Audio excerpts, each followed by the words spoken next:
এই ভিডিও দেখার পরে নিজের হচ্ছে রাগ, ধর্মের প্রতি বিশ্বাস আমার যেন না উঠে যায় আর। তোমরা ফিরে এসো দিনের পথে, তোমাদের করি সাবধান।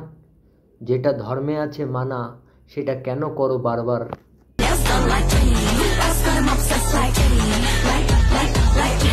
এত ঝাঁকালে হবে, এবার ক্ষান্ত দাও, না হলে তো ঝুলে পড়বে তোমার ওই কচি কচি লাউ।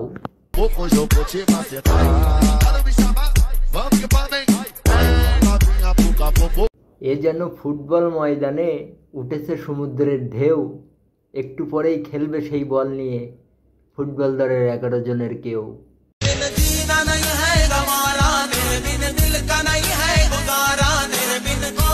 কি দরকার আর কিনতে টাকা দিয়ে ক্রিম, আমাকে তো একবার বললেই হয়, ফ্রিতে দিতাম সেই ক্রিম।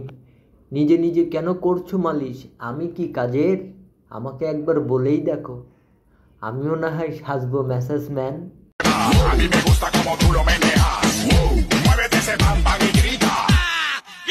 একেই বলে দেশি লাউ, নেই কোনো নড়াচড়া, যতই আসুক বাতাস আর তুফান, থাকবে দাঁড়িয়ে উড়াধুরা।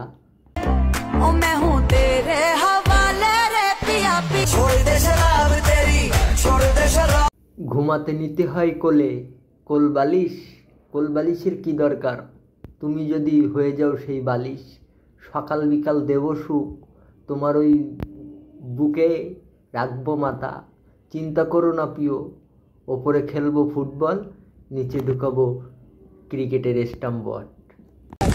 আজকে দীপ কখন আসবে? জানি না, ও খেলছে তো পিকনিক। নাহলে যদি আরো 1 ঘন্টা পর, 1 ঘন্টা যদি আরো বৃষ্টি হয় ধর। বৃষ্টিতে তুমি ভিজছো একা, সেটা খুবই ভালো কথা, তবে কেন সাদার ভিতরে পড়েছো ওই কালো বেড়াটা?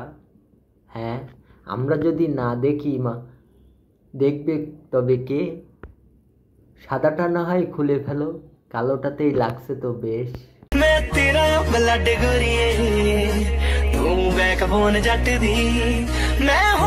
যে সাইডটিকেই ধরো ক্যামেরা যেন 34 ডিআর বল। আমার মনে হয় ভুল হচ্ছে, তোমরাই বলে যাও 36 নাকি 39 সাইজের বল।